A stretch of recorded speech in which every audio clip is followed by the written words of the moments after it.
Thank you for joining us. My name's Alex White and I'm Country Analysis Director here at the Economist Intelligence Unit. We're here today to talk about the impacts of Brexit on the healthcare industry, and I'm joined by Annie Pannelay, who is our principal for our healthcare practice here at the EIU.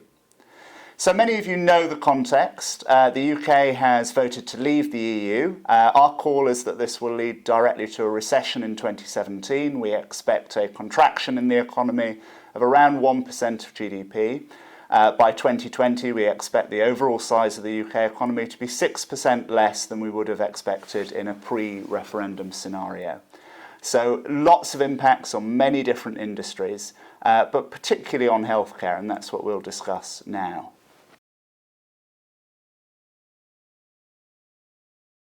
So what does this all mean, practically speaking, both for companies and for patients?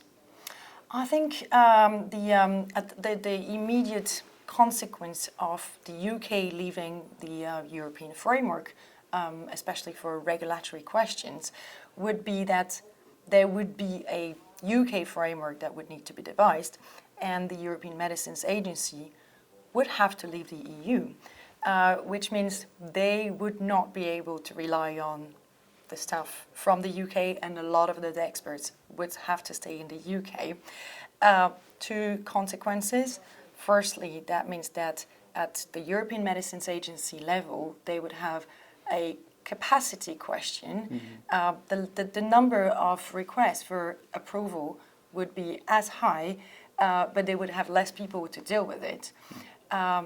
And the second is at UK level, the regulator for the UK, possibly the MHRA, would have to devise its own framework.